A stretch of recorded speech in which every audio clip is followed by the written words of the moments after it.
बिस्मिल्लाहिर्रहमानिर्रहीम। अस्सलाम वालेकुम मेरे प्यारे दोस्तों, आज मैं आपके साथ समर स्पेशल आलू यखनी पुलाव की रेसिपी शेयर करने लगी हूँ, जो कि इंशाल्लाह आपको बहुत ज़्यादा पसंद आएगी। सिंपल से इंग्रेडिएंट के साथ आप रॉयल और रिच फ्लेवर को घर में एंजॉय कर सकते हैं। जब आप इसको एक दफ़ा बनाएंगे ना, इंशाल्लाह आप इसके फ़ैन हो जाएंगे। इसकी खुशबू इतनी ज़बरदस्त है, जब आप इसको बना रहे होंगे पूरे मोहल्ले में फैल जाएगी। इस पुलाव की खासियत इसकी यखनी में है। इसकी यखनी इतनी फ्लेवरफुल होती है। आपने महंगे महंगे होटल से बिरयानी और पुलाव तो खाए होंगे, लेकिन एक दफ़ा मेरे कहने पे इस आलू यखनी पुलाव को ज़रूर ट्राई करना है। चले जी, टाइम वेस्ट किए बगैर चलते हैं मज़ेदार सी रेसिपी की तरफ। बिस्मिल्लाहिर्रहमानिर्रहीम। मैंने इधर आधा किलो यानी 400 ग्राम मैंने ना बासमती चावल लिए हैं। 1 घंटा पहले मैंने इनको अच्छी तरह वॉश करके ना भिगो के रख दिया था। तो आपने कम से कम आधा घंटा इसको ज़रूर भिगो के रखना है, इससे चावल खिले खिले बनते हैं। एक बाउल मैंने चावलों का लिया है, ये बाउल आधा किलो का है, तो मैं डबल पानी ऐड करूंगी क्योंकि ये पुराने चावल है, ये फूलते ज़्यादा है। मैं तो आपको ये रेकमेंड करूंगी आप पुराने चावल के साथ इस पुलाव को बनाएं, नए चावल के साथ ये इतने खिले खिले नहीं बनते। अब इसमें चंद खड़े मसाले ऐड करेंगे। 1 टीस्पून सूखा धनिया, 1 टीस्पून जीरा, एक कड़ी पत्ता, 6 से 7 लौंग है, 6 से 7 काली मिर्च और एक दालचीनी का टुकड़ा है और एक बादयान का फ्लावर है, और 1 टीस्पून इसमें मैंने सौंफ ऐड किया है। इससे बड़ा ज़बरदस्त इस यखनी का फ्लेवर आएगा। एक छोटा प्याज मैंने काट के वो ऐड कर दिया है। अगर लहसुन का फ्लावर छोटा है तो पूरा डाल दें, अगर बड़ा है तो आधा डाल दें। 1 टीस्पून मैं इधर नमक डाल दूंगी, और इसको आपने कवर कर देना है 5 मिनट के लिए मिक्स करके, ताकि अच्छा सा फ्लेवर और खुशबू सारी ना इस यखनी के अंदर आ जाए। जब आप इस तरीके से इस आलू पुलाव को बनाएंगे ना, इंशाल्लाह घर वाले हर रोज़ डिमांड करेंगे कि आप यही पुलाव बनाएं। 5 मिनट के बाद मैंने चेक किया है, जितने भी मसालों का सारा ना खुशबू और जितना भी इनका फ्लेवर था ना, वो इस यखनी के अंदर आ गया है। तो अब मैं इसमें थोड़ी सी हरी धनिया और थोड़ा सा पुदीना भी ऐड कर दूंगी। ये थोड़ी देर बाद में आपने ऐड करना है, 1 मिनट मजीद आपने इसको पका लेना है। तो इससे भी बड़ा हमारा ये ना पुलाव हाजमेदार बनेगा पुदीने से, और जो हमने सौंफ डाली है।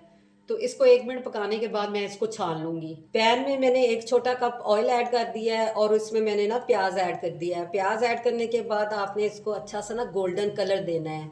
इस प्याज को हमने बाद में यूज़ करना है। जैसे इस पे गोल्डन कलर आएगा ना, तो आपने ऑयल से इसको ना निकाल लेना है। इसको कुछ हम गार्निश में यूज़ करेंगे, कुछ पुलाव के अंदर ये यूज़ होगा।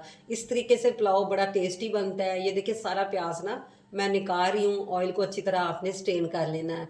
प्याज निकालने के बाद इसी ऑयल में आपने ना 1 टीस्पून ज़ीरा डाल देना है। जैसे ज़ीरा हल्का सा क्रैकल होगा, इसमें खुशबू आना शुरू हो जाएगी, फिर आपने एक कड़ी पत्ता भी ऐड कर देना है। जो लहसुन मैंने यखनी में बॉईल किया था उसको वेस्ट नहीं किया, मैंने वो लहसुन लिया, थोड़ा सा और लहसुन लिया था। अदरक और 5 से 6 हरी मिर्चों का पेस्ट ना मैं इधर ऐड कर दूंगी। तकरीबन ये 2 खाने के चम्मच ना पेस्ट है। इसकी अच्छी से आपने बुनाई करनी है, ताकि इसकी रास स्मेल ना ख़त्म हो जाए। जैसे इसकी अच्छी सी बुनाई हो जाएगी, खुशबू आना शुरू हो जाएगी, तो फिर आपने एक इसमें लार्ज साइज़ का ना टमाटर ऐड कर देना है। ये पुलाव ज़्यादातर हरी मिर्चों से बनता है, लेकिन आप इसको ज़्यादा तीखा नहीं बनाना चाहते तो थोड़ी सी हम इसमें ना मोटी कुटी हुई लाल मिर्च का यूज़ करेंगे। टमाटर ऐड करने के बाद अच्छी से आपने बुनाई करनी है, ताकि टमाटर थोड़ा सॉफ्ट हो जाए। जैसे टमाटर सॉफ्ट होगा, 3 अदद साबुत लाल मिर्च में ऐड कर दूंगी। इससे तो एक फ्लेवर बड़ा ज़बरदस्त आता है, और दूसरा पुलाव देखने में भी बहुत खूबसूरत लगता है। हल्की से अगेन आपने बुनाई करनी है। फिर इधर मैं 1/2 टीस्पून मोटी कुटी हुई लाल मिर्च और 1 टीस्पून काली मिर्च का पाउडर ऐड कर दूंगी।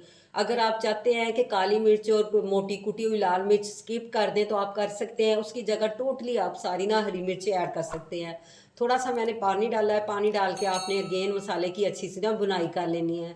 जैसे मसाले की अच्छी सी बुनाई हो जाएगी, तो फिर इसमें मैं ना आलू ऐड कर दूंगी। ये देखिए 2 लार्ज साइज़ के मैंने आलू लिए थे, थोड़ा मैंने बड़े बड़े इसके ना टुकड़े किए हैं, ताकि ये एक अच्छा सा ना इसका टेक्सचर आए पुलाव के अंदर। अगर छोटे डालेंगे तो वो ऐसे ना घुल जाएंगे। इतने भी बड़े नहीं करने कि जल्दी ये गले ना। अच्छी सी आपने मसाले के साथ आलूओं की बुनाई कर लेनी है। अब मैंने जो प्याज फ्राई किया था ना, हाफ इधर डाल दिया है, हाफ मैं बाद में यूज़ करूँगी। हाफ प्याली मैं इसमें दही ऐड कर दूँगी और अच्छी सी बुनाई करूँगी। इतनी बुनाई करनी है कि ऑयल हमारा सेपरेट हो जाए। ये पुलाव सिंपल से स्पाइसेस के साथ तैयार होता है, लेकिन फ्लेवर इसका ज़बरदस्त होता है। ये स्पाइसेस वही हैं जो हर घर में मौजूद होते हैं।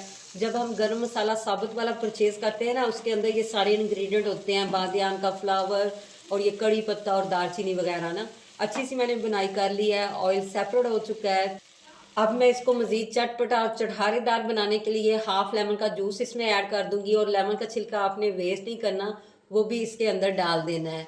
उसके बाद आपने यखनी ऐड कर देनी है। तो यखनी का पानी बॉयल हुआ था तो वो थोड़ा कम हो गया है, यानी ये 1.5 बाउल हो गया है, तो हमने 2 बाउल इसमें ऐड करने हैं।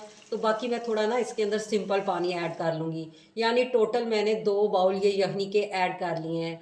अच्छी तरह आपने मिक्स करना है। इधर आपने नमक चेक कर लेना है, अगर आपको नमक कम लगे तो आपने नमक और ऐड कर लेना है। मैंने नमक चेक किया था, कम लगा है, 1 टीस्पून मैंने नमक मज़ीद ऐड कर दिया है और 1 टीस्पून इसमें ना पिसा हुआ गरम मसाला ऐड कर दिया है। अब आपने 5 मिनट के लिए इसको कवर कर देना है। मैंने बर्तन चेंज कर लिया है, वो पैन मुझे छोटा लगा था इसलिए मैंने ना इनको दूसरे बर्तन में ट्रांसफ़र कर लिया है।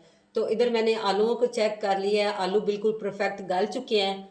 तो अब जो चावल थे ना उनका सारा पानी आपने निकाल के ना वो इसमें ऐड कर देने हैं। इस खुशबूदार और जायकेदार आलू पुलाव को आप लंच टाइम भी इंजॉय कर सकते हैं या बच्चों के लंच बॉक्स में भी दे सकते हैं। इंशाल्लाह वो भी इंजॉय कर करके इसको खाएंगे। अब मैं हल्का सा इसको बिल्कुल लाइट हैंड से मिक्स करूंगी, ज़्यादा आपने इसको ऐसे मिक्स करके चावलों को तोड़ना नहीं है और इसको आपने ना 5 मिनट के लिए कवर कर देना है। 5 मिनट के बाद मैंने ये देखिए चेक किया, थोड़ा थोड़ा सा इसके अंदर पानी रह गया है। अगेन मैं ना लाइटली इसको मिक्स कर लूँगी, मीडियम फ्लेम मैंने की थी। तो इस पॉइंट पे थोड़ी फ्लेम मैं कम कर दूंगी और अगेन इसको ना कवर कर दूंगी। तो मैं मज़ीद इसको 2 मिनट ना कवर किया है। 2 मिनट के बाद तकरीबन ये हमारे ना चावल डन हो चुके हैं। तो एक दफ़ा अगेन मैं इसकी ना मिक्सिंग करूंगी। खुशबू इतनी मज़े की आ रही है, मुझसे तो कंट्रोल नहीं हो रहा, दिल कर रहा है मैं अभी इसको खा लूँ। ये देखिए अच्छी तरह मैंने मिक्स कर लिया है। अब मैं इसको ना गार्निश कर लूँगी। तो इधर मैं गार्निश करूँगी हरी धनियों से, हरे पुदीने से और 2 हरी मिर्चों को काट दे के वो भी ऐड कर दूँगी और इसके ऊपर जो बाकी हमारे प्याज फ्राई किए हुए बचे थे ना वो गार्निश कर दूँगी। ये सारी चीज़ें गार्निश करने के बाद आपने ना किसी भी रुमाल के साथ इसके कैप को कवर करना है और इसको दम वाली फ्लेम पे ना 5 मिनट के लिए रख देना है। इस तरह छोटी छोटी टिप और ट्रिक्स को फॉलो करके हम बेहतरीन पुलाव तैयार कर सकते हैं। स्पेशली जो बिगनर है ना, अगर उन्होंने घर में इस पुलाव को बना दिया तो इंशाल्लाह उनके घर में उनके तारीफों के पुल बांध दिए जाएंगे। 5 मिनट के बाद मैंने चेक किया है, खुशबूदार फ्लेवरफुल हमारा आलू यखनी पुलाव तैयार हो चुका है। तो आप बिल्कुल लाइट हैंड से आपने इसको हल्का सा ना मिक्स कर लेना है, ज़्यादा ओवर मिक्स नहीं करना कि चावल हमारे सारे ना टूट ही जाएं। लाइट हैंड से मिक्स करके मैं आपको डिश आउट करके इसकी फाइनल लुक चेक करवाती हूँ।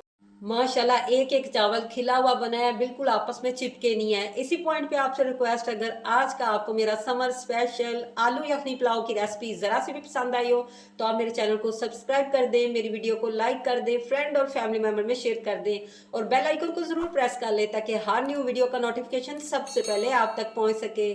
वीडियो को लाइक लाजमी दिया करें। आप वीडियो को लाइक देने में कंजूसी करते हैं या तो आपको याद भूल जाता है। स्टार्टिंग में एक अच्छा सा लाइक दे दिया करें ताकि आपको याद ना भूले। आपका एक लाइक और एक छोटा सा कमेंट हमारे हौसले को डबल से ट्रिपल कर देता है। नेक्स्ट टाइम हमारी कोशिश होती है हम मजीद आपके लिए अच्छी अच्छी रेसिपी और रेमेडी शेयर करें। आप इसको दही के रायते के साथ या आप पुदीने की चटनी के साथ ना इसको सर्व कर सकते हैं। इंशाल्लाह जिस चीज़ के साथ खाएंगे मज़ा ही आ जाएगा। आपने चिकन पुलाव, मटन पुलाव हज़ारों दफ़ा खाया होगा, एक दफ़ा आपने आलू यखनी पुलाव को भी ज़रूर ट्राई करना है। जहाँ भी रहें, खुश रहें, आबाद रहें, अपने और अपने प्यारों का ख्याल रखें, हमें भी दुआओं में याद रखें। मिलते हैं नेक्स्ट अच्छी सी रेसिपी या रेमेडी के साथ। टिल देन अल्लाह हाफिज़।